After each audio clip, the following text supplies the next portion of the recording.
우리 문정식 목사님 나오실 때 열렬한 박수로 환영해 주시면 감사하겠습니다. 네. 저에게 우리 지도부에서 맡긴 내용은 그 위드 코로나 시대와 공교회성 회복이라고 하는 여러분들에게 팜플릿으로 나눠져 있는 이 내용입니다. 구체적이고 실천적인 뭐가 필요할까요? 마이크? 이걸 쓰라고. 들리신가요? 그 실천적인 내용은 이제 내일 또 최덕수 목사님께서 이렇게 살피실 터인데, 저는 오늘 역사적인 흐름을 따라서 그 내용을 접근해 보려고 이렇게 합니다. 그래서 우선은 큰 제목으로는 위드 코로나 시대와 공교회성 회복인데, 지금 이 시대에 그러면 교회와 성도는 어떻게 해야 할까 하는 나름대로의 제목을 가져보았습니다. 먼저 하나님의 말씀을 함께 보겠습니다. 하나님의 말씀은 이제 두 곳인데요. 먼저 첫 번째는 로마서 11장 36절의 말씀입니다. 말씀이 아주 짧아서 우리 다 같이 함께 읽어도 좋을 것 같습니다. 시작. 이는 만물이 주에게서 나오고 주로 말미암고 주에게로 돌아감이라. 영광이 그에게 세세히 있으리로다. 아멘. 이 말씀은 로마서가 전체가 16장으로 되어 있는데 1장부터 11장, 방금 이 말씀까지 하나님께서 행하신 경륜과 하나님의 구원의 역사들을 설명하는 마지막 부분에서 사도 바울이 모든 것의 근원을 살필 때 시작도 그리고 과정도 역시나 종말도 주께 있다 하는 고백을 담은 것입니다.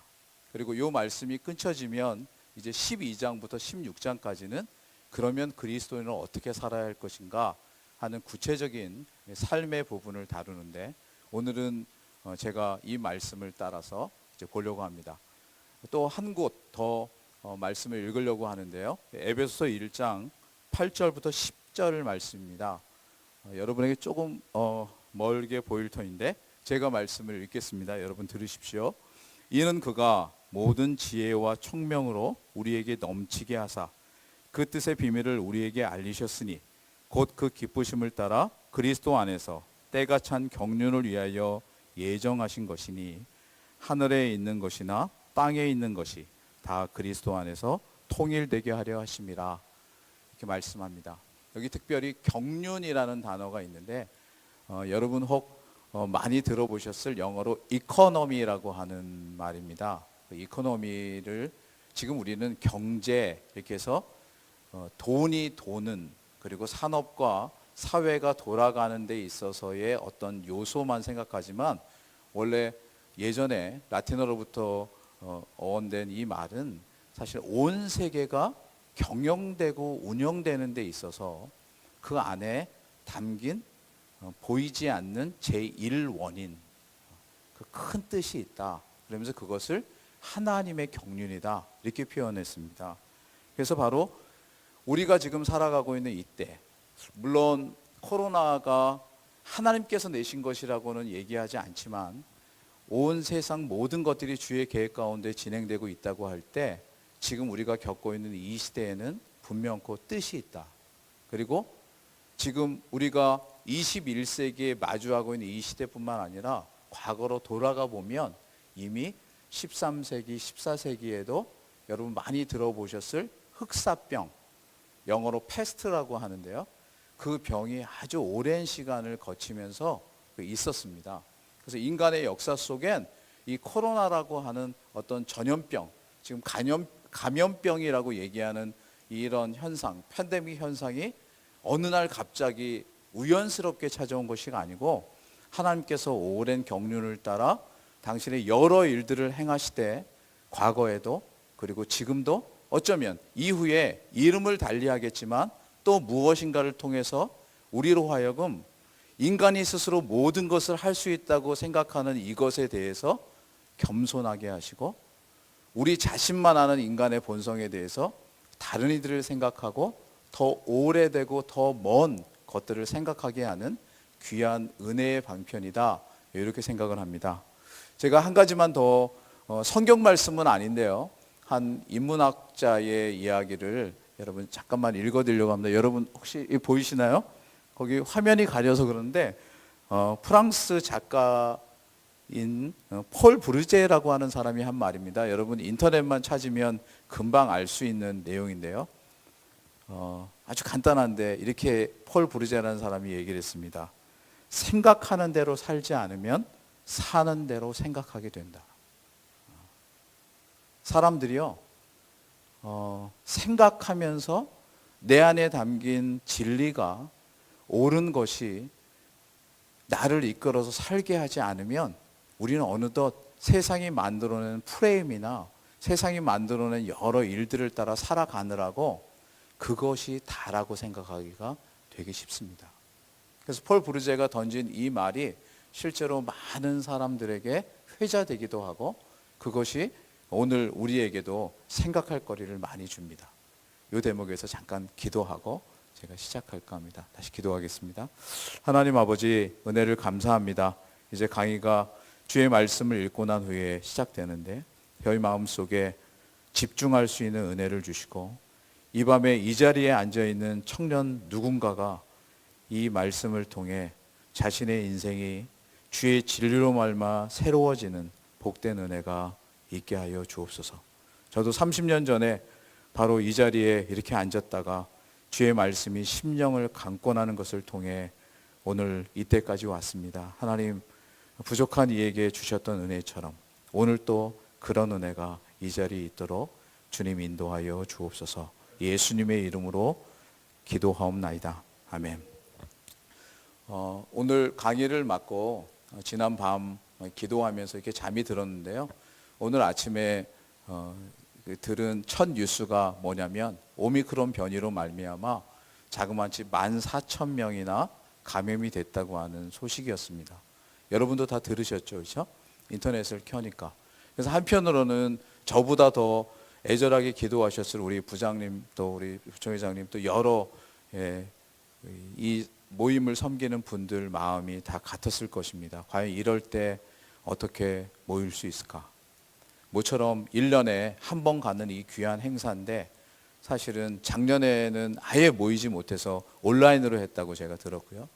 그러나 올해 모처럼 온라인과 또 같이 이렇게 얼굴을 맞대고 하는 귀중한 집회를 하려고 하는데 어제 오늘 닥친 그 소식은 우리로 하여금 움츠려 들게 했습니다.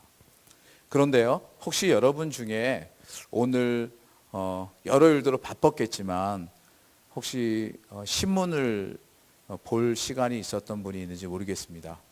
저는 공교롭게 오늘 아침에 한 중앙일간지, 이름하면 그냥 중앙일보라고 제가 얘기할게요. 중앙일보에 서울대학교 의과대학의 감염학을 전공한 분이 신문에 인터뷰를 했습니다. 물론 요즘에 뉴스나 신문 이런 데 보면 전에는 그 의과대학에 주로 뭐 외과 아니면 내과 아니면 정형외과 아니면 요즘에 이제 그 미와 이런 데 대한 관심이 많아서 성형외과 등등 이런 과들이 주로 있다라고 생각을 해왔는데 그 코로나가 닥치면서 어느 날 TV에 많이 등장하는 분들이 감염내과 이런 분들이에요. 사실은 이분들은 임상학을 하는 분들이 아니고 기초의학을 하는 분들인데요. 이 분들이 등장을 하셔서 많이 설명을 해주고 한 것이 지난 2년 동안 우리한테 큰 유익이었습니다. 그런데 지난 2년 동안 오늘 아침에 제가 신문을 통해서 보게 된 이 분의 기사와 달랐던 것이 뭐냐면 질병이 이러하니까 이렇게 해야 된다라고 하는 의학적인 접근이 대부분이었는데요. 제가 굳이 오늘 아침에 실린 이 신문의 기사를 인용하는 데는요. 이분 성함이 오명돈 교수라고 하는 분입니다. 그리고 지금 현재 직책은 신종간염병 중앙임상위원회 위원장을 맡고 있는 분인데 이분이 한 말이 이제까지 다른 의사 또 교수님들이 하신 말씀과 좀 사뭇 달랐던 게 뭐냐면요. 여기 제목이 이래요. 공포에 질려 응급실에 달려가지 마라. 그래야 오미크론을 이긴다. 이렇게 해요. 그 의사인데요. 어쩌면 그냥 쓱 들으면 죄송하지만 교수님께 죄송하지만 마치 이분 돌팔인가? 의사 아닌가 싶을 정도로 의학적인 얘기를 하는 게 아니라 사실은 이분은 질병 앞에 선 사람들의 마음이 어떠해야 되는가를 얘기를 하고 있어요. 그러면서 인터뷰의 내용이 한 줄만 읽으면 이래요. 우리가 어떤 마음가짐으로 대응하느냐에 따라 승패가 갈라질 것이다. 이렇게 얘기를 합니다. 어떤 마음가짐? 우리 어렸을 때부터 혹시 들었던 말 중에 이런 내용이 있죠. 호랑이에게 물러가도 정신만 차리면 산다. 실제로 그렇습니다. 지금 21세기 우리는 국가에서만 아니라 외국에서는 이미 사기업에서도 우주에 갈 정도로 좀 지나면 뭐 달이 아니라 화성에도 가고 그런 시대가 왔다고 하고요. 지금 우리가 이렇게 강의하고 있을 때 저희는 코로나 시대를 겪으면서 전에는 얼굴로 봐야만 대면하고 강의를 듣던 시대에서 지금은 지구 반대편에서도 제가 하는 이 강의를 듣고자 하는 분들은 들을 수 있게 됐습니다. 우리는 어느덧 이런 것들이 되게 많아졌는데 반면 그렇게 문화는 발전하고 문명은 발전함에도 점점 사람들의 마음은 움츠려들고 무엇에 있어서 특별히 이 질병 앞에서 어쩌면 모든 것을 빼앗긴 양 싶은 모습이 너무나 많았습니다. 특별히 교회에서 예배하는 것, 이것이 너무나 중요한 교회의 본질임에도 불구하고 사람들은 예배보다 더 중요하게 무엇을 생각하냐면 혹 내가 위험해지면 어떻게 하지?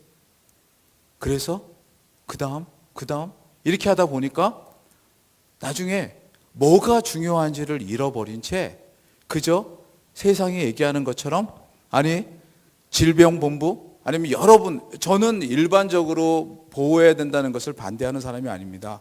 정부의 시책을 지켜야 하고요. 크리스찬들은 더더욱 앞서서 그것을 감당할 책임과 의무가 있습니다. 하지만 그러는 중에 점점점 뒤로 물러나고 그래서 결국은 주를 더 깊이 아는 것을 잃어버린 채 다른 것들로 휩쓸려 살아가는 모습이 우리에게 더 많지 않은가. 사실은 생각하게 하는 그 의과대학 교수님의 말씀이었습니다. 제가 그런 연고라 오늘 이 얘기를 시작하고 제일 첫 번째로 살피려고 하는 게 뭐냐면요.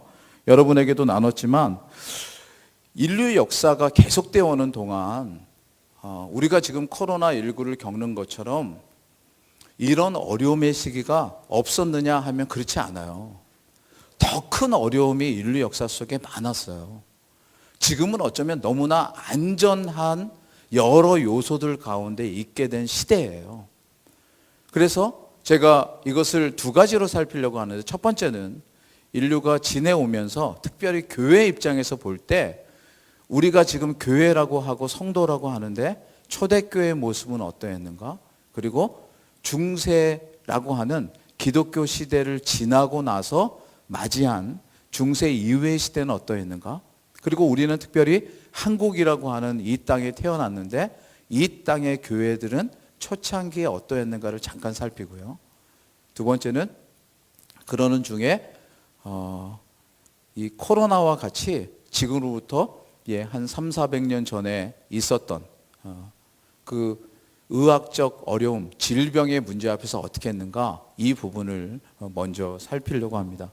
그래서 제가 여기 뒤에 강의 순서로 여러분에게 제시한 것이 바로 방금 말씀드린 이제 과거에 역사적으로 교회는 어떻게 했는가 하는 부분을 살피려고 하는 것이고요. 그 다음에는 이제 지금 이러한 위기 때 성도는 어떻게 해야 되는가 그 부분을 살피고 맨 마지막에는 그러면 우리는 어떤 모습으로 이것을 헤쳐나갈 것인가 하는 미래적 모습을 살피려고 합니다. 자, 제일 먼저 앞에서 말씀드린 것처럼 역사적인 내용을 좀 살펴보려고 합니다. 잠깐만 제가 물을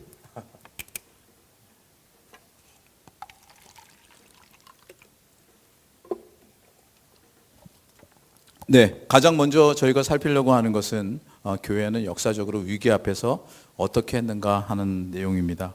여러분들에게 나눠드린 시트에는 왼쪽 페이지에 있는 첫 번째 역사적 모습 요 것이 되겠습니다. 여러분에게 강의안을 제공할 때는 간략하게 드리느라 여기에 이제 두 줄로 역사적인 모습 해놓고 사안적인 대응 모습 이렇게만 됐지만 이것을 조금만 더 펼쳐서 보려고 하는데요. 방금 말씀드린 것처럼 바로 그것을 이제 초대교회 때, 그 다음에 그 중세 이후에 또 한국교회의 이 모습을 따라서 이렇게 살펴보려고 합니다. 먼저 여러분과 제가 지금 보고 있는 것처럼 이 초대교회는 로마 제국의 정치적인 핍박을 많이 받았습니다. 조금 이따 더 구체적으로 보겠지만 정치적인 핍박이라고 하는 건 신흥 세력에 대해서 이제 권력을 가진 자들이 그것을 탄압하는 모습으로 나타나서 우리가 지금은 기독교가 너무나 당연한 종교의 한 분파고 한 모습으로 자리 잡고 있고요. 또 서구에서는 아예 국의 종교인 국교가 기독교로 되어 있는 것도 많이 있습니다. 그런데 사실은 초창기에는 마치 그 태아처럼 정말 그 태아가 제대로 잉태돼서 자랄 수 있을까 싶을 만큼 어려움의 시기를 많이 겪었습니다.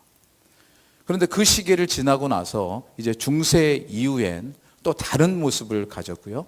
역시나 그것이 이 땅에 와서 한국교회에서는 또 다른 모습을 가졌습니다. 그래서 첫 번째로 초대교회의 모습을 한번 보도록 하겠습니다. 네, 초대교회의 모습은 여러분 지금 보시는 화면은 콜로세움이라고 하는 많은 사람들이 모이는 원형 경기장이죠. 예, 한때 글래디에이터라고 하는 영화가 많이 유행을 해서 사람들이 그런 모습을 즐겨 보았지만 여러분 그 안에 있던 검투사는 또 나름대로 그것을 통해서 생명을 부지해야 되고 또 그것을 통해서 자기의 인기를 구가해야 되는 그런 사람이었던 반면에 초대교회 당시에 로마 세력이 강력하게 힘을 발하고 그들을 상대적, 적대적 세력으로 여겼던 로마 황제로서는 실제로 기독교인들이 어쩌면 아주 위험한 사람들이었습니다. 그래서 여기 지금 보면 이 구도가 사실은 기독교인들을 향해 공격하게 하는 사자의 모습으로 이렇게 있습니다. 그래서 모인 사람들은 훨씬 축소되어 있고 위축되어 있죠. 그런데 사자의 모습은 더 당당하게 보입니다. 근데 이것은 바깥에서 보는 모습이죠. 실제로 그 안에 들어가 보면 실제로 사자는 뜻을 알지 못하고 물을 것까지 서 있지만 죽음 앞에 서 있으되 당당한 사람들의 모습이 그 안에 있었음을 알 수 있습니다. 조금만 더 진행해 보죠.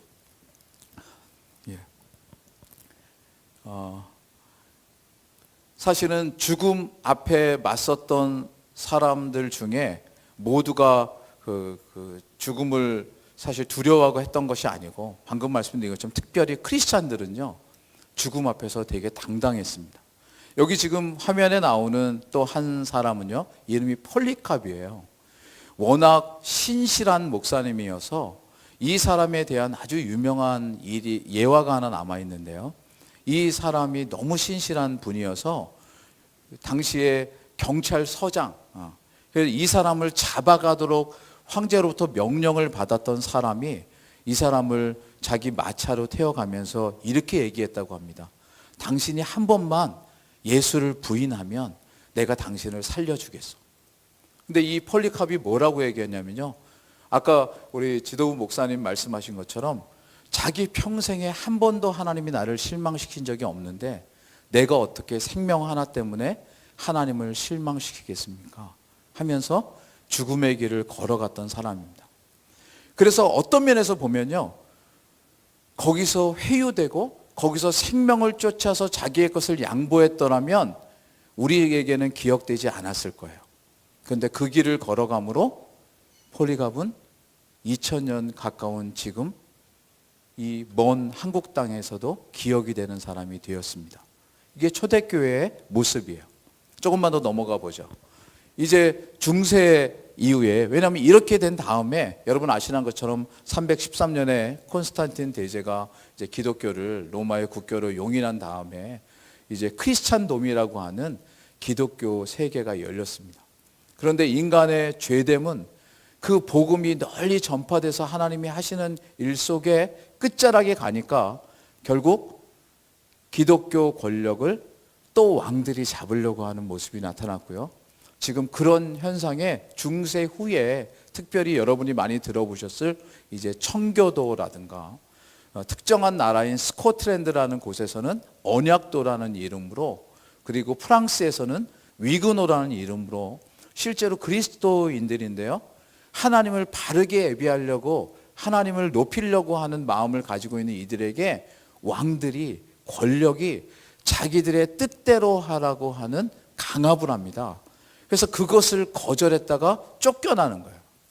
지금 이 모습은 그 영국 땅에서 쫓겨난 청교도들이 미국의 뉴 잉글랜드죠. 뉴 잉글랜드에 건너가서 거기서 예배드리러 가는데, 예배드리러 가는 길이 얼마나 위험했든지 여러 요소들이 주변에 있으니까 앞뒤로 남자들이 총을 들고 지키고 부녀자들은 저 눈길을 헤치면서 예배를 드리러 갔던 그 모습입니다.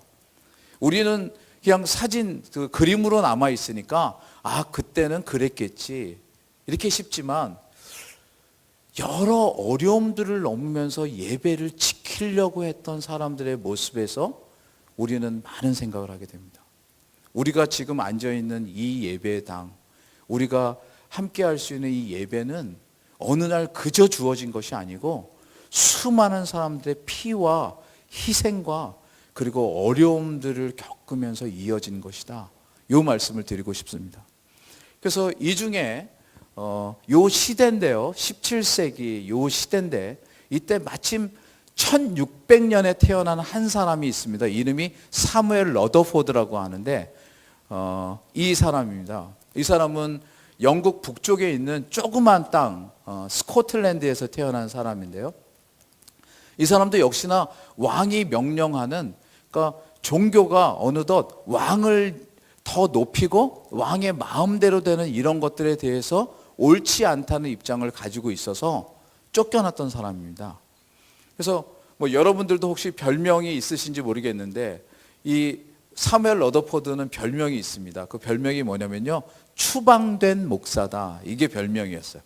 우리말로 하면 쫓겨난 사람, 이렇게 밉보여서 쫓겨난. 그래서 앤 워스라고 하는 아주 변두리의 조그만 지역에서 오랫동안 목회를 했습니다. 그러나 쫓겨나도 자신이 가진 하나님 앞에서 옳은 것을 포기하지 않았어요.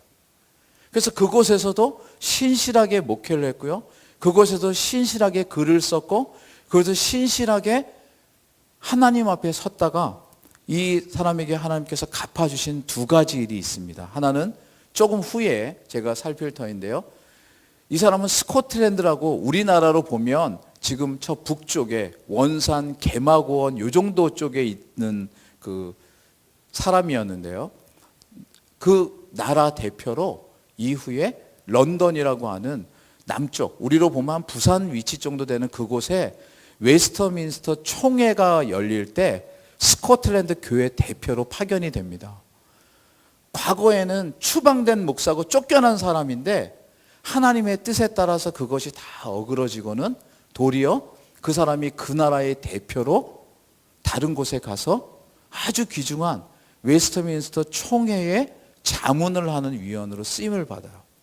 뿐만 아니라 스코틀랜드 세인트 앤드류스라고 하는 도시가 있는데, 거기에 스코틀랜드에서 가장 오래된 세인트 앤드류스 유니버시티가 있습니다.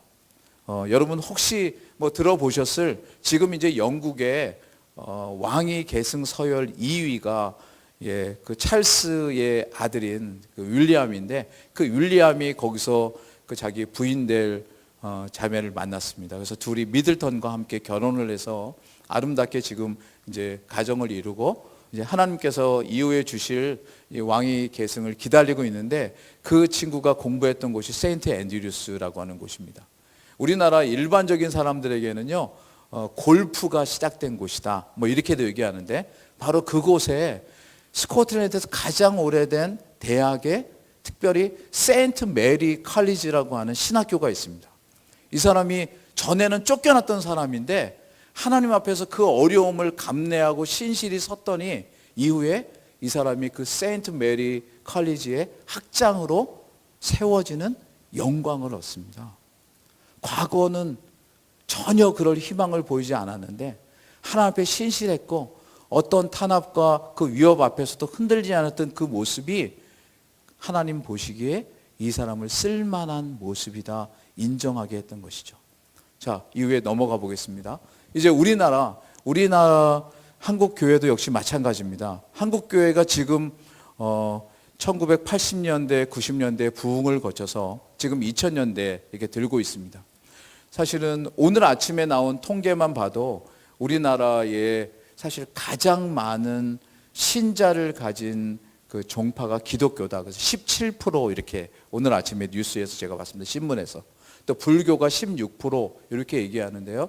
사실은 지금 이렇게 됐는데 원래 이 땅에 처음 복음이 전파됐을 때 실제로 선교사들이 막 복음을 전파할 때는 여러분 혹 언더우드의 기도라고 혹시 글을 보신 분이 있는지 모르겠습니다.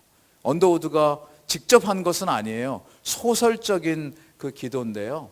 주님, 이 나라의 마음을 모르겠습니다 하면서 주님 앞에 간절히 이 땅에 복음을 위해 기도했던 내용이 있습니다. 사실 그랬던 이 땅에 복음이 전파되고 그래서 그 교회에서 자라난 사람들이 우리나라의 민족 지도자가 됐습니다. 특별히 3.1 운동의 여러분 주역들은 거의 대부분 교회 출신이고요. 실제로 한국교회 그 초창기에 이 나라 민족의 정말 나아갈 길을 밝혔던 우리 도산 안창호 선생이나 아니면 조만식 선생님이나 이런 귀한 분들은 다 교회에서 자란 귀한 분들입니다. 그리고 그분들이 세운 학교에서 정말 귀중한 자원들이 많이 길러졌고요. 하지만 여러분 여기 보인 것처럼 일제 식민지 하에서 사실은 교회에서 그런 민족 지도자들이 나다 보니까 일본은 그것을 원하지 않았습니다. 그래서 초기에는 좀 관용적으로 보이다가 특별히 3.1 운동이 지나고 난 다음에 기독교를 더욱 옥죄이기 시작했고요. 여러분 많이 들어보셨을 신사참배를 강조한 것이 일본의 종교 정책 중에 하나였습니다. 그래서 한국 사람들이 기독교를 자꾸 받아들이지 못하게 하고 일본의 신도, 일본의 천황을 신으로 하는 모습으로 계속 따르도록 하는 그런 일을 했을 때 실제로 어떤 사람들은 그 길을 따라갔지만 거기에 저항하고 거기에 버티면서 죽음의 길을 걸어간 분들이 여기 지금 여러분에게 보여드린 사실은 분들입니다. 많이 들어보셨죠? 주기철 목사님, 옥에서 죽어 가셨습니다. 많은 사람들이 변절을 하고 더 쉬운 길을 갈 때 사실 죽음으로 더 복된 길을 간 분입니다. 뿐만 아니라 그 옆에 있는 손양원 목사님은 사실은 그렇게 어려운 시기에 어떤 사람들을 품느냐? 그럼 여러분 소록도라고 들어보셨나요? 소록도라고 하는 지금은 이제 한센병이라고 하는 얘기를 하지만 예전에는 나병 환자라고 했습니다. 그래서 아예 사람들이 쳐다도 안 보고 정말 무서워하고 귀신처럼 여기던 그런 사람들을 품어서 여수에 있는 애양원을 세우고 그곳에도 그들을 돌아봤습니다.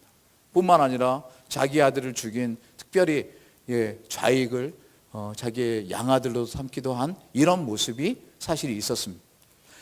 교회 역사 속에 딱 세 지점을 찍었을 뿐인데 초대교회, 그 다음에 중세 이후, 그 다음에 한국교회 이 곳에서 기독교가 가진 어려움 앞에 선 자세가 뭐고 진면목이 뭔가를 우리는 잠깐 살펴볼 수 있었습니다. 이것을 조금 확대해서 지금 우리가 맞이하고 있는 코로나라고 하는 이 질병의 위기를 지금으로부터 약 400년 전에 겪었던 일들을 한번 생각해 보려고 합니다. 그게 오늘 여러분과 제가 살피는 시트에는 이제 두 번째 내용입니다. 코로나19와 같은 전염병 앞에서 교회는 어떻게 했는가?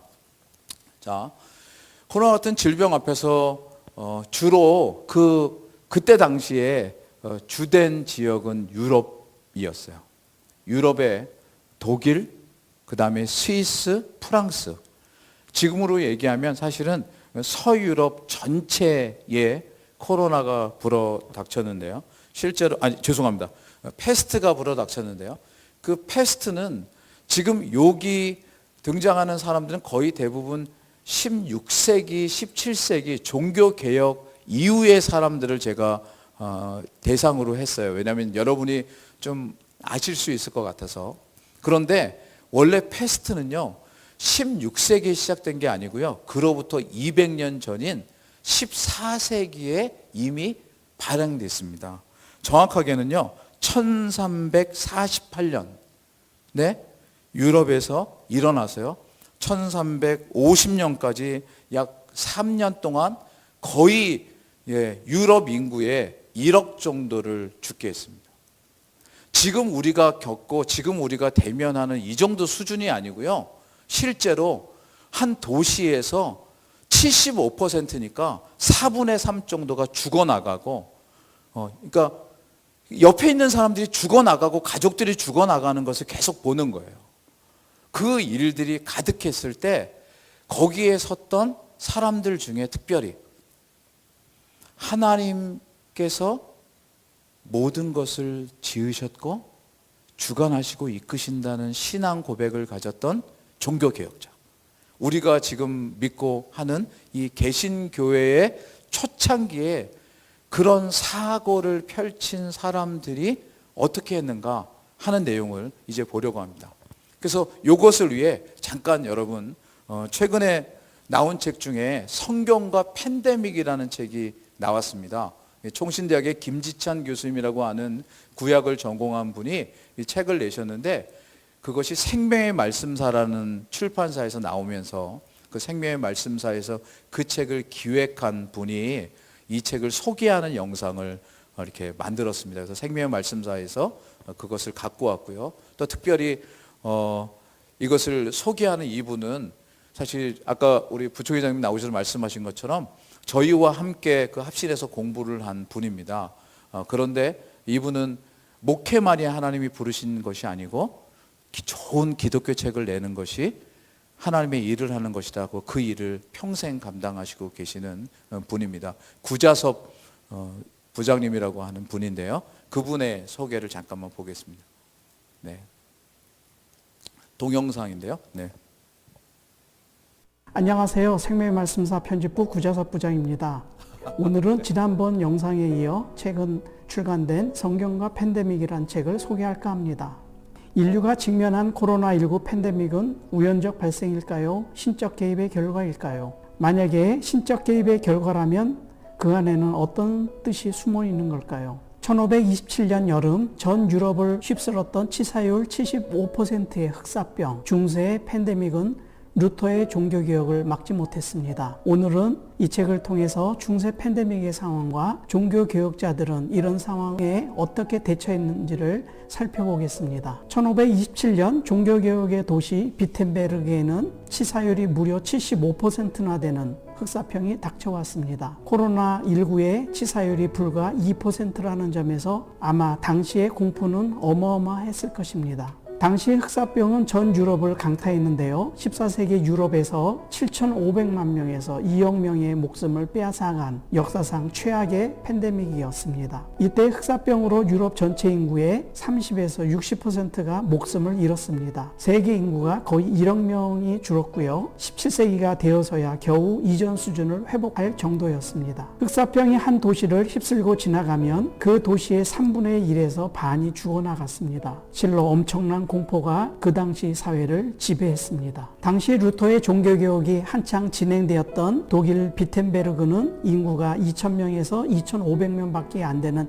작은 도시였습니다. 그러나 루터를 지지하던 프레드리 선제오는 명문대학 도시로 만들기 위해서 애지중지했던 도시였습니다. 루터의 명성이 유럽 전역에 퍼지면서 전 유럽에서 학생들이 비텐베르그 대학으로 오기 시작했습니다. 그러던 와중에 비텐베르그의 흑사병이 덮친 것입니다. 흑사병이 비텐베르그에 퍼지자 당시 통치자였던 프레드리 선제오는 도시를 봉쇄하고 루터에게 도시를 떠나라고 명령했습니다. 루터의 종교개혁은 중대한 고비를 맞이했습니다. 루터가 경험한 흑사병은 몸에 종기가 생기고 피부가 까맣게 변한다고 해서 붙여진 이름입니다. 발병한 지 8일 만에 사망에 이르는 치명적인 병입니다. 루터 시절에는 이 병의 원인을 알 길이 없었고 물론 치료제도 없었습니다. 따라서 단지 전염성이 높고 치사율이 높다는 것만 알려져 있을 뿐 병의 원인과 전파 경로를 전혀 알 수 없었습니다. 한 도시에 흑사병이 들어오면 상점들은 문을 닫았고 의사들은 환자들의 진찰을 꺼려했으며 또 사제들도 성례를 거부했습니다. 중세 시대도 가장 좋은 방법은 환자로부터 격리되는 것이었습니다. 건강한 대부분의 사람들은 환자들과 죽어가는 자들을 뒤로 하고 도시를 떠났습니다. 흑사병에 걸리면 심지어 임신한 아내든 가족이든 내팽개치고 피신했습니다. 루터는 프레드리 선제후의 명령을 거부하고 흑사병이 창궐한 도시에 그대로 남아 죽어가는 환자들을 돌보는 일을 계속했습니다. 그리고 루터는 자신의 집을 병원으로 내주었습니다. 치사율 2%의 코로나19 팬데믹으로 사회의 모든 일상이 마비되는 상황을 염두에 두면 루터의 행동은 거의 자살 행위와 같다고 느끼는 사람들도 있을 것입니다. 원래는 편집을 앞뒤로 이렇게 해가지고 왔는데 더 풍성하게 보여주셔서 감사합니다. 여러분 조금 전에 빨리 진행되어서 여러분 어디까지 이렇게 캐치가 되었는지 모르겠는데 당시에 패스트가 돌았을 때 사회 분위기는 죄송하지만 아내도 팽개치고 자녀도 버리고 누가 들어오면 이렇게 피하는 분위기였습니다. 당연하겠죠, 그렇죠? 예, 인간의 본성상 자기를 보호하려고 하는 본능이 더 강하니까. 근데 그때 이 루터라고 하는 사람이 우리는 그냥 보통 종교 개혁자라고만 알려 있지만 실제로 그 삶이 있었던 자리는 우선 패스트라고 하는 흑사병이 가득했고 사람들은 죽어가고 그를 아끼는 제후라고 하는 그 프레드릭 제후는 이 사람에게 피신하라고 했지만 이 사람은 그곳에 남아서 그들을 돌봤습니다. 그리고 마지막 자기의 집을 교회로 내주는 것까지 감당했던 것입니다. 여기에서 우리는 많은 생각을 하게 됩니다. 아니 크리스찬들은 안 죽나? 크리스찬도 죽는데, 그렇죠? 우리도 죽습니다. 그런데 죽음에 대한 이해가 달랐다는 게 그 이유입니다. 그래서 좀 더 진행을 해보죠. 제가 원래는 제가 리모트 컨트롤을 가지고 이걸 진행을 하기로 했는데 그게 좀 안 돼서 제가 혹시 이렇게 조금 시간 차이가 나도 양해를 해주시기 바랍니다. 여기 여러분에게 지금 띄운 것들은 보면 당시 상황이 어땠고 심지어 당시의 사회는 그 농민 반란이 일어나서 사람들이 죽고 사실은 병만 있는 게 아니라 엎친 데 덮친 격이라고 여러 일들이 가득했고요. 중세의 역사를 조금만 알면 당시에 지금은 이제 터키를 중심으로 있는 오스만 투르크족이라고 하는 무슬림 세력이 유럽 기독교 국가들을 침략하려고 막 쳐들어오고 하던 그런 시대입니다. 그의 대표적인 곳이 콘스탄티노플이 이스탄불로 바뀌는 그런 똑같은 지역인데요. 이름이 바뀌고 그래서 거기에 서 있는 아주 멋진 소피아 성당이 그 다음에 무슬림 성전으로 이렇게 바뀌는 일들이 펼쳐지고 있었습니다. 내외적으로 첩첩산중이고 그런 중에 14세기에 유행했던 패스트가 덮친 것입니다. 그때 어쩌면 소수와 같았던 그 루터가 그곳에 남아서 했던 일이 뭐냐면 나보다 남을 살피고 그리고 자기 자신은 무엇을 바라보냐면 특별히 여러분 잘 아는 것처럼 내주는 강한 성이요라는 찬송을 적었는데 그 시편 46편을 따라서 하나님만 바라보려고 하는 그의 간절한 소원이었습니다. 그래서 사실은 그것에 대한 내용을 이렇게 사실은 깊이 가지고 마틴 루터는 이 찬송을 졌던 것입니다. 제가 사실은 좀 조심스러운데요. 여기 그 노란색으로 유튜브 링크가 그 찬송곡과 관련된 종교개혁 500주년에 대한 동영상인데요. 여러분 볼까요? 보지 말까요? 예. 이 보면 좀 도움이 됩니다. 잠깐 보면, 근데, 이건 CBS에서 너무 감사하게도 종교개혁 500주년을 맞아서 사실은, 박정호 장로님의 노래로 이것을 이렇게 했는데요. 여기에 자막이 이렇게 들어가는 것 중에 실제로 당시 상황이 얼마나 힘들었고 어려웠는데 포인트는 이겁니다. 하나님이 나의 진정한 성이 되신다. 하나님이 나의 진정한 구원이 되신다는 걸 붙잡고 그것을 의지하고 갔던 모습이 이 마틴 루터를 통해서 나타났고, 그것이 여러분 한 사람이 성경의 진리가 옳다는 걸 외쳤는데 당시에 로마 카톨릭이라는 큰 메인스트림을 바꾸고 프로테스탄트라고 하는 세계를 열었어요.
네,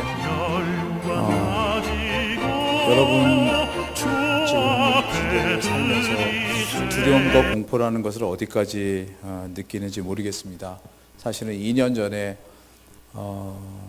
코로나가 막 터졌을 때 그 사람들은 갑작스럽게 당칠 것 때문에 모두가 다 두려워하고 막 그런 상황에 있었습니다. 저는 그때 죄송하지만 이제 미국 필라델피아의 웨스트민스터라고 하는 학교에 방문 교수로 가 있었습니다. 그래서 갑작스럽게 한국에서 그 일이 터지고 저는 한국에 나이 드신 어머님을 두고 아내와 둘이 갔던 터라 빨리 돌아가야 되겠다는 마음으로 학교에도 얘기하고 또 저를 호스트했던 교회에 그렇게 얘기를 했는데, 한편으로 저를 아껴주던 분들이 그런 말을 했어요.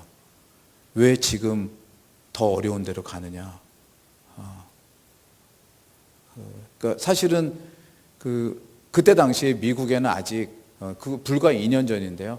아직 그렇지 않았습니다. 제가 이제 귀국 수속을 밟고 주일날 교회에서 저를 호스트해준 교회에서 인사하고 월요일 날 목사님하고 이제 마지막 식사를 그곳에서 했는데요. 그 저녁 식사를 할 때 그 지역에서 미국 필라델피아에서 한 명 확진자가 나왔다고 했어요. 한국은 막 지금 그랬는데. 근데 제가 수요일 비행기를 타고 들어왔거든요. 그랬더니 그곳에 금요일 날 모든 게 다 학교도 다 문 닫고 폐쇄되는 이런 지경이 생겼어요. 근데 무슨 말을 드리려고 하냐면 멀리서 들으니까 막 한국이 죽어갈 것 같은 이런 상황이었어요. 그 공포감. 그래서 멀리 떨어져 있는 사람들 속에는 그것이 듣는 그 두려움이 얼마나 컸는지.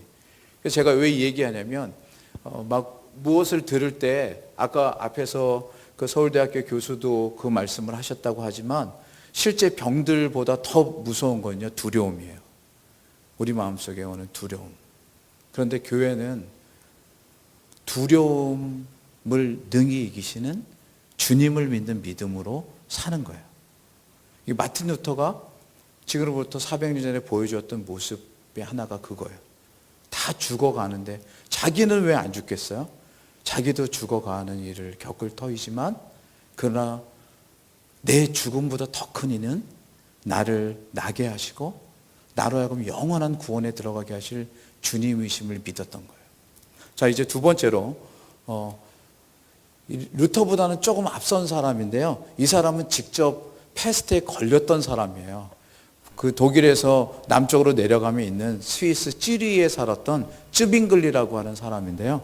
이 사람은 실제로 1519년에 흑사병이 스위스 찌리히에 불어닥치고 그 살던 도시가 찌리히의 전 인구가 7천 명인데 그 중에 25% 이상이 2천여 명 이상이 죽었어요. 그러니까 막 도처에 시체가 널려 있는 거예요. 죽어가는 그쪽에. 그게 얼마나 죽음의 공포가 가득했겠어요. 근데 거기에 엎친 데 덮친 격으로 이 사람도 패스트에 걸렸어요. 그래서 1519년 9월에 흑사병에 걸렸고요. 한 달이 지났을 때 거의 죽을 지경에까지 갔어요. 근데 하나님의 은혜로 11월에 이 사람이 회복이 됩니다. 그래서 지금 여러분에게 좀 멀지만 여기 보인 게 첫 번째는 병에 걸렸을 때 하나님께 기도한 내용이고요. 그 다음에 거의 병이 깊어져서 죽어가고 있을 때 또 기도했던 내용이에요. 그리고 세 번째는 병이 회복이 되었을 때. 정말 이것은 기적이라고밖에 할 수 없을 텐데 처음에 병이 걸렸을 때 이렇게 기도해요. 주 하나님이여 공경 속에 있는 나를 도와주소서. 죽음이 눈앞에 온 것 같습니다. 저는 당신께 부르짖습니다. 그러면서 이것이 역병가라고 하는 찬송으로 만들어져서 지금도 스위스와 독일 찬송가에 남아있다고 하는데요. 그 처음에 병이 걸렸을 때는 이렇게 기도했어요. 우리도 사실은 어려움을 좀 맞이하면 처음에는 막 기도하죠. 근데 어려움이 더 깊이 갈 때 사실은 그때가 더 기도할 때인데 많이들 어려움이 깊으면 현실에 눈을 돌리는 경우가 많습니다. 근데 쯔빙글리는 그때 더더욱 하나님을 의지했습니다. 그래서 병세가 악화됐을 때 이렇게 기도했습니다. 저의 유일한 위로가 되시는 분이시여 저를 도와주시고 은총을 베풀어 주옵소서. 당신을 향하여 열방하고 바라는 모든 이들을 주님은 구원해 주셨습니다. 그러면서 덧붙입니다. 저의 육신의 감각은 이제 마비되었습니다. 이제 당신이 저의 투쟁을 인도하실 시간이 다가왔습니다. 하지만 저는 당신만을 신실히 의지합니다. 그 온전한 신뢰를 하나님께 돌렸을 때 그가 그 다음에 그 패스트로부터 회복이 되었습니다. 그래서 마지막에는 이렇게 얘기합니다. 주 하나님이여 다시 원상태로 회복되는 것 같습니다. 앞으로 당신의 가르침을 이전보다 더 많이 선포하렵니다.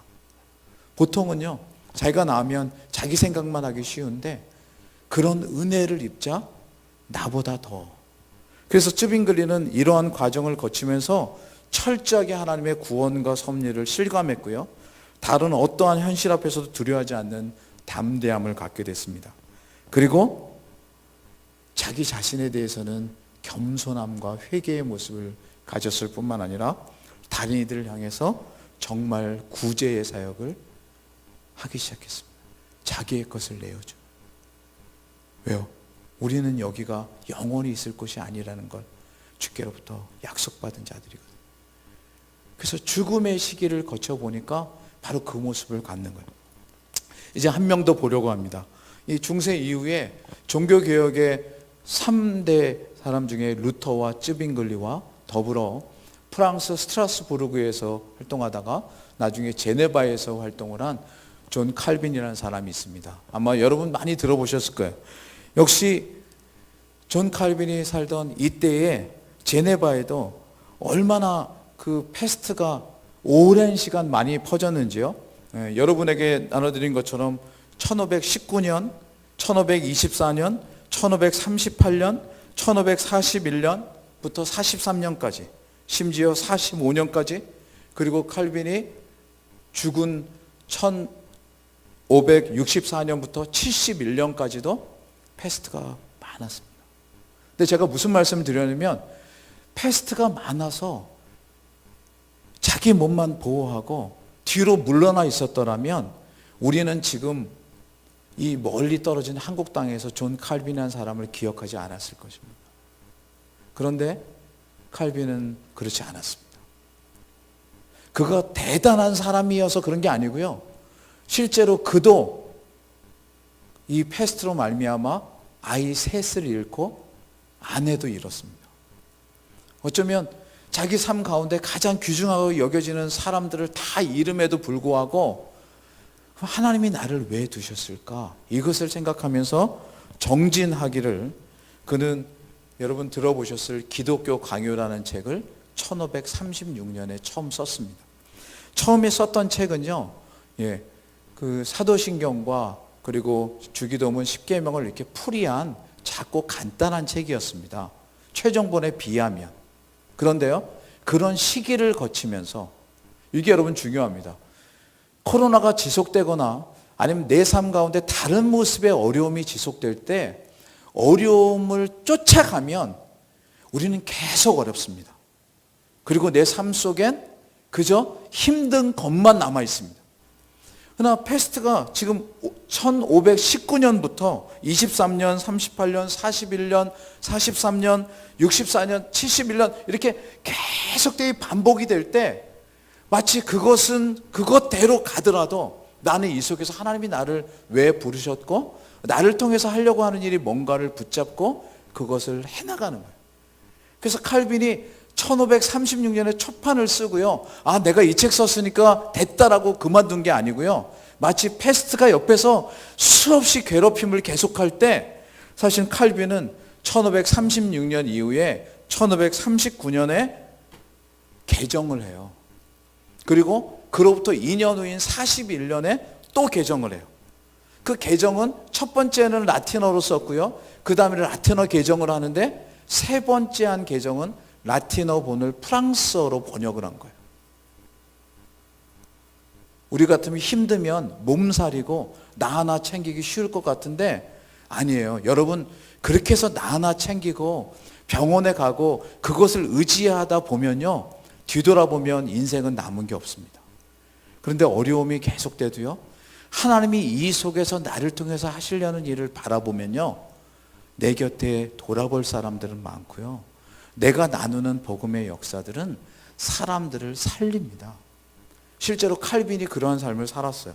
그래서 1536년, 1539년, 1541년, 1543년, 50년, 51년, 59년, 심지어 죽기 얼마 전인 1560년까지 계속되이 기독교 강요를 개정해서 최종판인 1559년판을 우리한테 남겼는데요. 처음에는 6장으로 시작했던 것이 마지막에는 총 8장으로 4부로 된 그런 책을 남겼습니다. 어려움이 온다고 어려움에 먹히면 사실은 우리는 어려움밖에 보지 못합니다. 하지만 그것이 하나님의 섭리 가운데 나를 단련하시는 것이라고 보면 그 속에서 더더욱 의미 있는 것들을 발견하고 나아갈 수가 있습니다. 그럴 뿐만 아니라 당시에 사람들이 많이 죽고 그러므로 더 귀중한 하나님의 사람들이 길러져야 된다고 생각을 하자 1559년에 제네바 아카데미라는 곳을 세웁니다. 그래서 그것을 통해서 훌륭한 목회자들과 이제 하나님의 나라를 책임질 사람들을 길러내는데 최선을 다하고요. 뿐만 아니라 더 어려운 사람들을 위해 제네바 구빈원이라는 것을 세웁니다. 그래서 원래 프랑스 사람인데 프랑스에서 쫓겨나서 스위스에 와 있던 이 칼빈이 재정적으로 필요하자 자기가 프랑스에 요청을 해서 기금을 받아서 그것을 세웁니다. 더 중요한 게 뭔지. 그리고 앞에서 조금 전에 마틴 루터를 통해서 저희가 내주는 강한 성이요라는 찬송을 익숙하게 잘 알지만 여러분 개혁교회에서 즐겨 부르는 내용이 뭐냐면 시편 찬송입니다. 칼빈이 제네바 시편 찬송이라는 것을 만들어서 바른 예배를 드리려면 사람들을 즐겁게 하는 찬송이 아니라 하나님만 바라보는 찬송을 하게 하려고 바로 그것을 합니다. 여러분 이거 잠깐만 듣고 가도록 하겠습니다.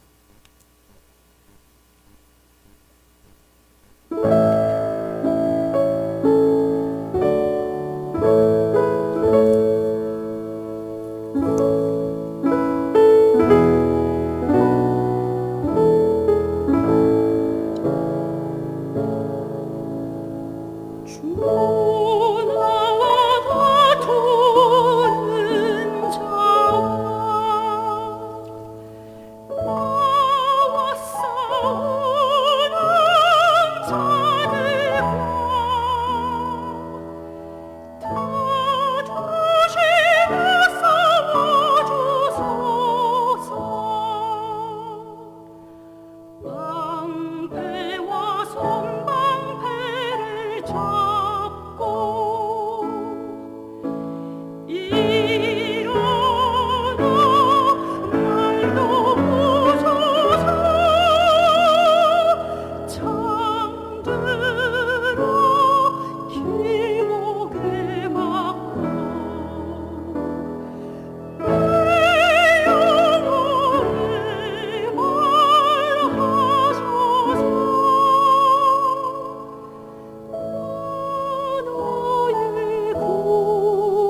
공통된 특징이 뭐냐면 어려움이 있을 때 그것이 패스트고 그것이 사회적 문제고 아니면 가족의 문제고 자기 인생의 문제이고 할 때 그것을 바라보면요, 우리 한국 속담으로 종이 호랑이에도 사람은 죽습니다.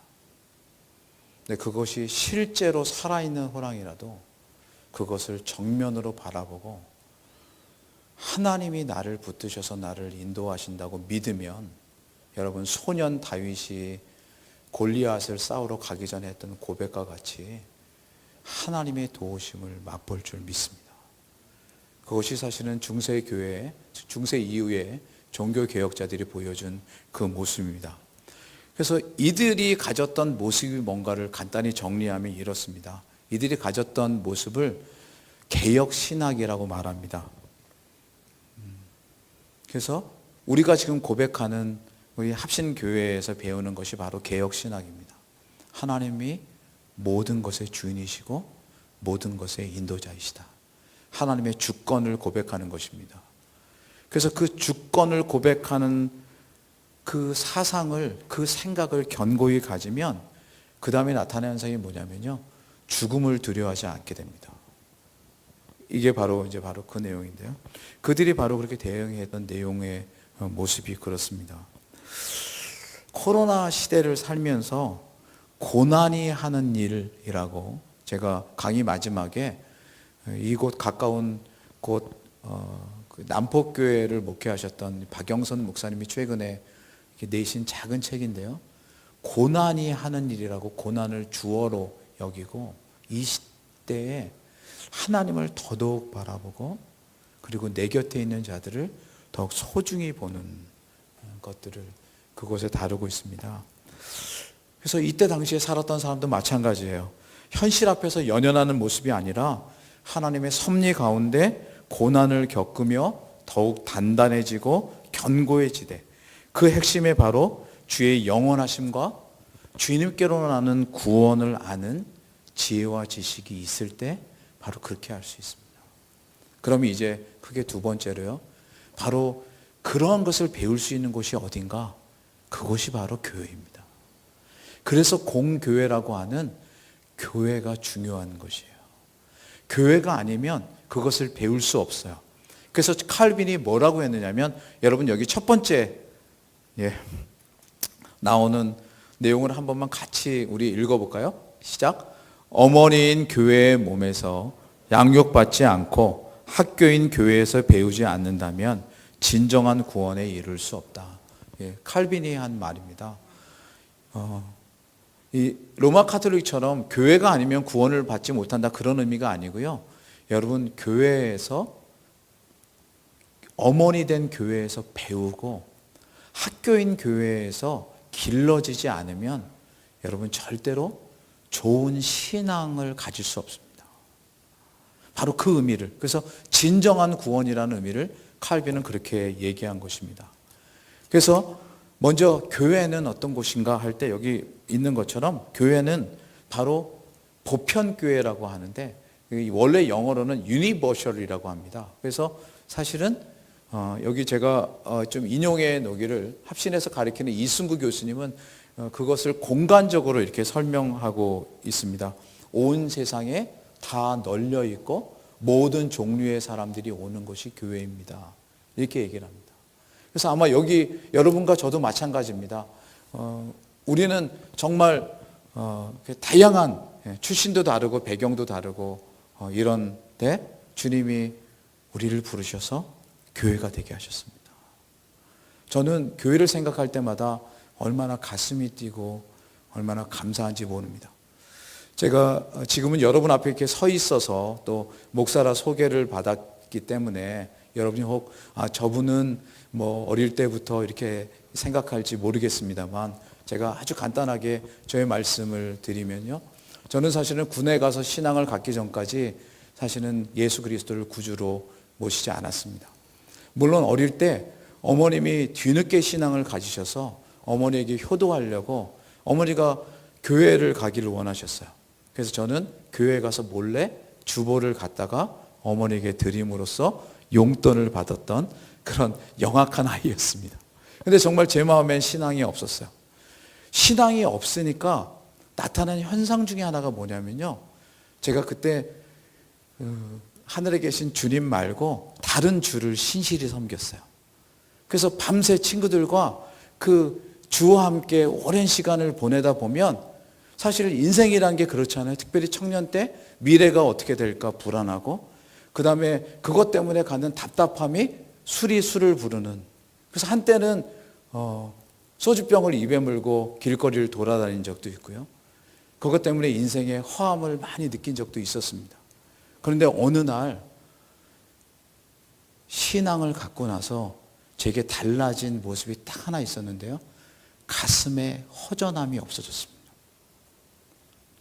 그 다음부터는 그렇게 그 허전함을 인간적으로 채우지 않아도 채워지는 은혜가 있었어요. 그전에는요, 친구들이 가는 좋은 길, 성공된 길, 저도 어렵고 가난하게 자랐기 때문에 그것을 극복하는 길을 가겠다고 이를 악물고 살았는데, 그 다음부터 주님이 인도하신다는 것을 믿고 가니까 마음에 든든함이 생겼어요. 그래서 나타난 결과 중에 하나가 그것이에요. 사람들이 저를 보고 제 마음에 있는 평안의 이유를 묻기 시작했어요. 그게 첫 번째는 군대에서요. 그 군대에서 신앙을 갖고 나자 저보다 오랫동안 군대 생활을 하시던 그 직업군인 분이 어느 날 저를 부르더니 이렇게 묻는 거예요. 너는 왜 맨날 웃니? 저는 제가 웃는지 몰랐어요. 그리고 여러분 혹이나 이등병이 맨날 웃으면 안 되거든요.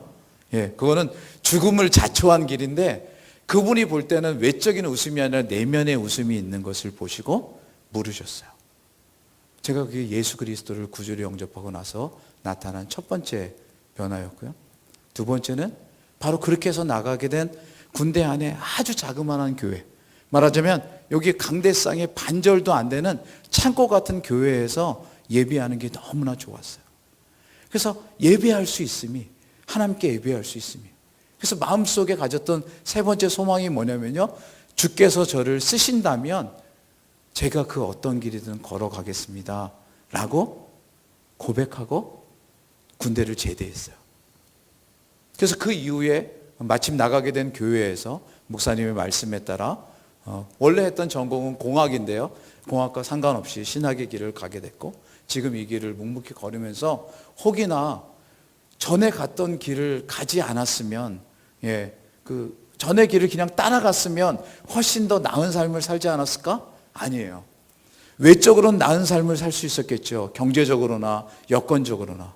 하지만 주님이 주인 되시는 삶은 어쩌면 못 살았을 터인데, 지금 이 길을 걸으면서 아까 우리 지도부 부장님 목사님 말씀하시는 것처럼 혹 재정으로 채울 수 없는, 성공으로 채울 수 없는 더 큰 복이 저에게 주어져서 제가 오늘 여기 있습니다. 바로 그것을 품어낸 곳이 어디냐? 바로 교회입니다. 그래서 공간적으로 어디에든 있고 여러 종류의 사람들이 모이는 것이 교회일 뿐만 아니라, 이제 바빙크라는 사람이 이런 말을 했어요. 교회는 가장 넓은 의미에서 하나님의 모든 백성들의 모임으로 단지 지상의 모임만이 아니라 하늘의 모임도 포함된다. 그래서 우리가 이후에, 그리고 지금도 천상에서 우리와 함께하는 그런 하나님의 백성들과의 그 교제가 사실은 모두 다 교회인 것입니다. 뿐만 아니라 시간적으로 과거와 현재의 모임만 아니라 이후의 미래의 모임도 역시나 포함된다고 여러분에게 말씀드릴 수가 있습니다.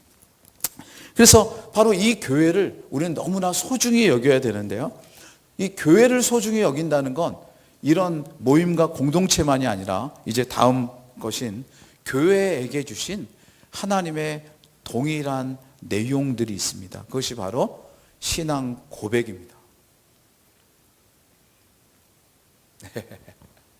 네, 감사합니다. 예, 그것을 줄이면 교리라고 하는데요, 교리는 좀 딱딱해 보이니까 신앙 고백이라고 하는 게 더 좋을 것 같습니다. 교회는 같은 신앙 고백을 가진 곳입니다. 이것이 공교회입니다. 제각기 다른 곳에 살고 다른 교회를 섬기는데 모두 다 같은 신앙 고백을 가지고 있어요. 여기 신앙 고백을 얘기할 때 오른편에 제 화면이 떠서 그런데 이거 지워주세요. 여기 보면 이 세 가지, 사도신경, 네, 그리고 웨스터민스터 신앙 고백, 그리고 하이델베르크 요리 문답 같은, 예, 여러분 시티에는 벨직이라고 하는 것도 있고요. 여러 신앙 고백서들이 있습니다.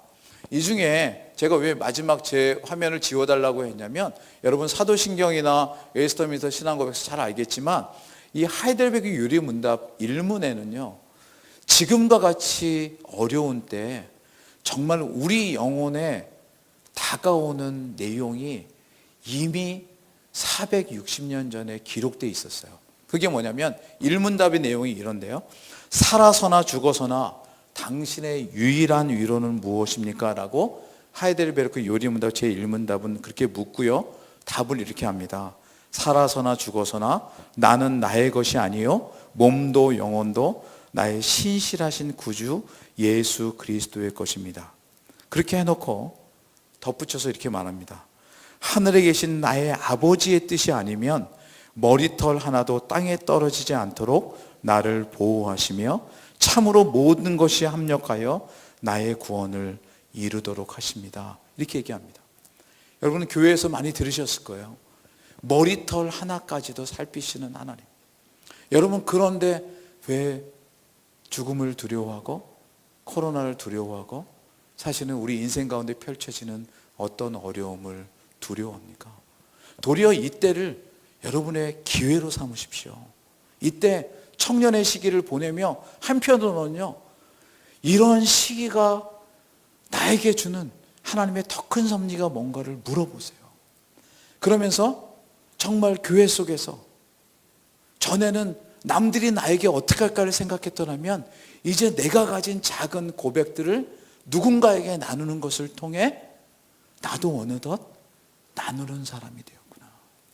내가 전에는 받기만 하고 남들이 뭘 어떻게 할까 생각하다가 이제는 내가 남을 살피는 사람이 되었구나.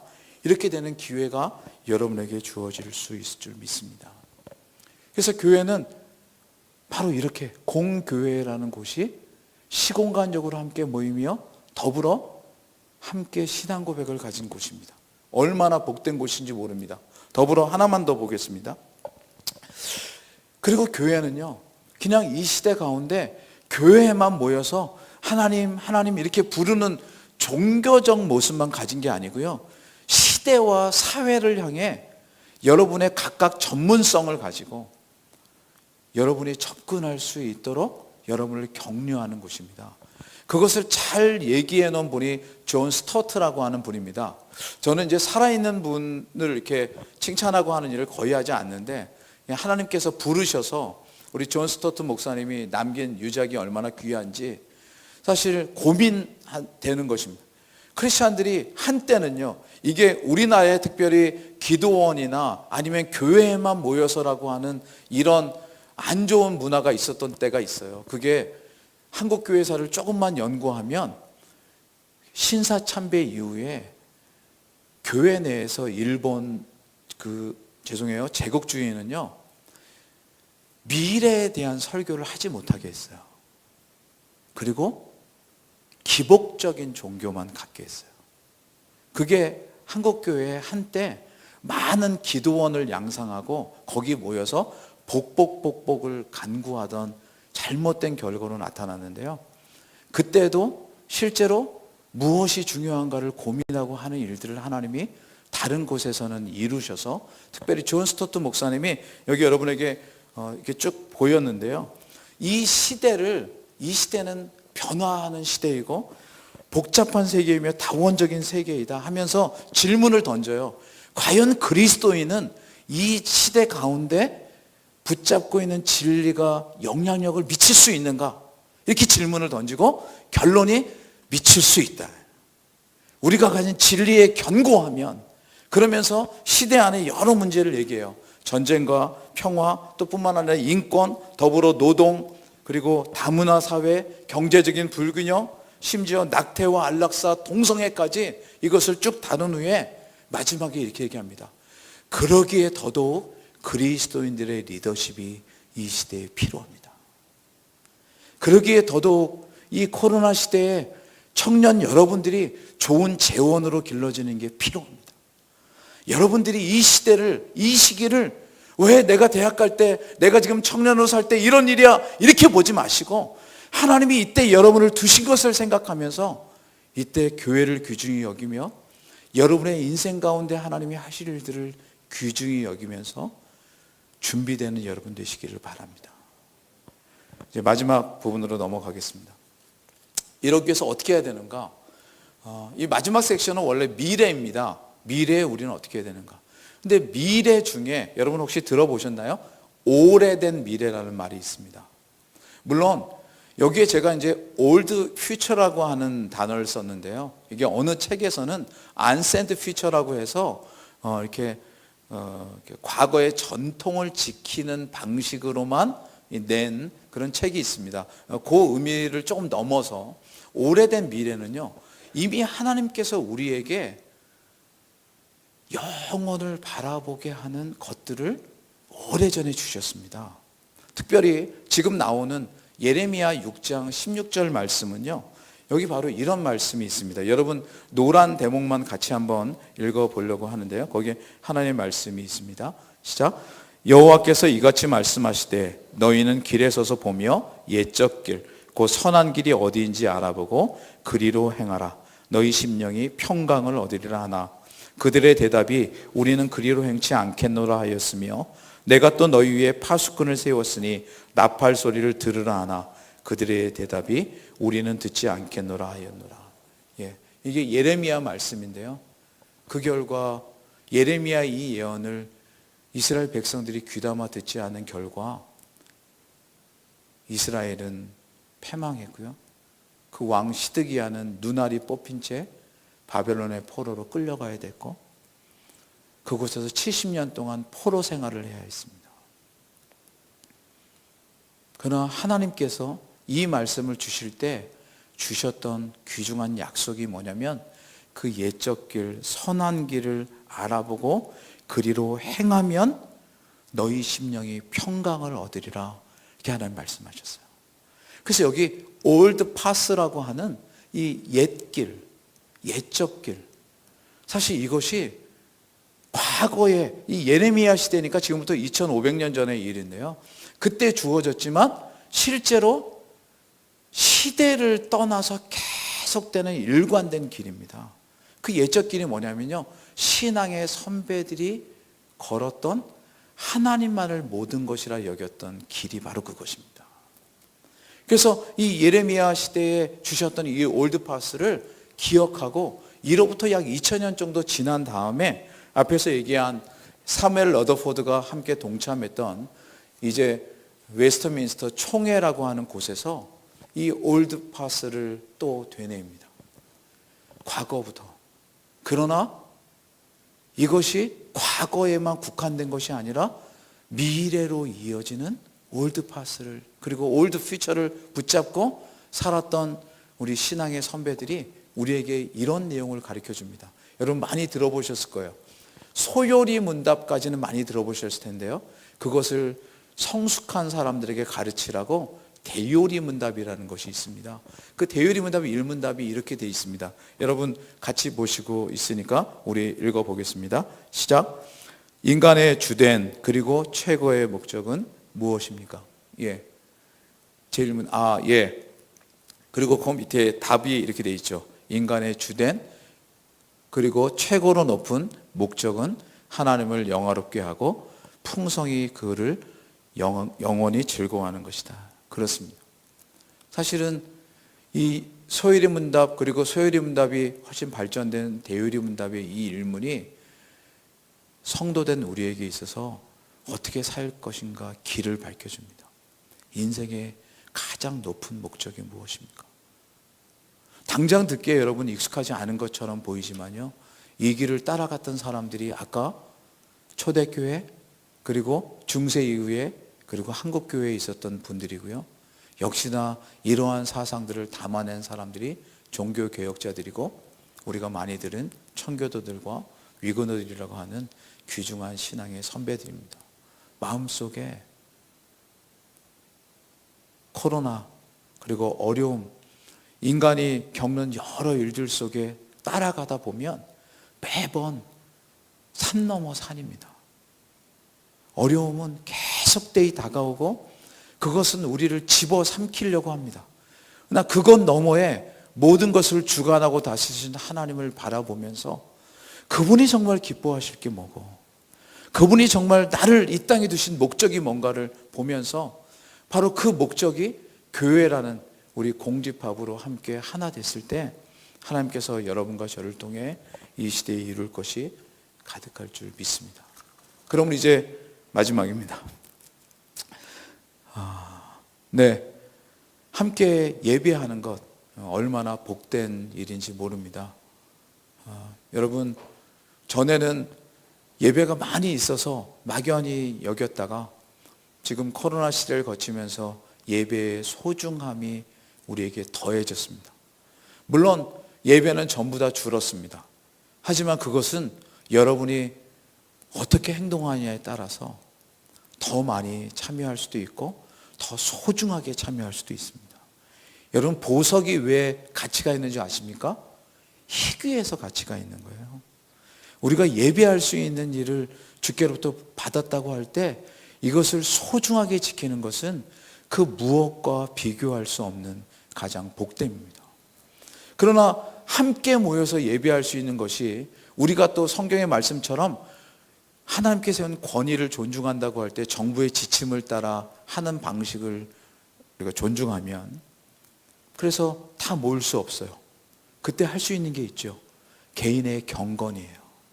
또 소그룹의 경건이에요. 아마 내일 그 부분을 우리 최덕수 목사님께서 훨씬 더 풍성하게 다루어 주실 것입니다. 그러나 그렇게 공예배 그리고 개인의 경건과 더불어 여러분, 제가 굳이 여러 책들을 소개하고 할 때 한 가지 여러분에게 던지고 싶은 말이 있습니다. 여러분이 이때처럼 여러분의 실력을 쌓을 수 있는 시간이 사실은 없습니다. 여러분, 무엇을 할 수 없을 것 같을 때 가장 많이 할 수 있는 게 말씀을 읽는 거고요. 우리 부총장님 말씀하신 것처럼 성경 말씀을 깊이 있게 읽으십시오. 그리고 그 말씀을 깨닫게 해달라고 기도하십시오. 더불어서 올드파스라고 하는 신앙의 선배들이 남긴 좋은 글들을 여러분 많이 읽으십시오. 그래서 여러분 안에 잔이 차고 넘치면 그것이 여러분을 보내신 주님의 장에 넘치게 될 줄을 믿습니다. 이제 뒤는 여러분에게 소개할 추천 도서인데요.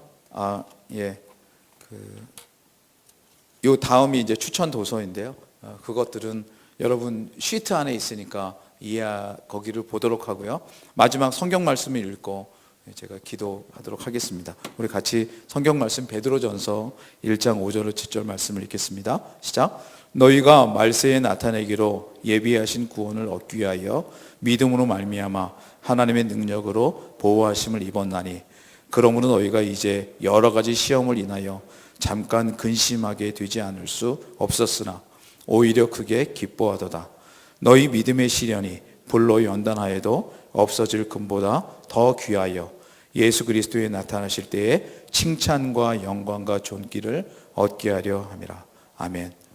지금 이 믿음의 시련의 시기가 여러분으로 하여금 정금같이 나오게 하는 시기가 되기를 주님의 이름으로 축원합니다.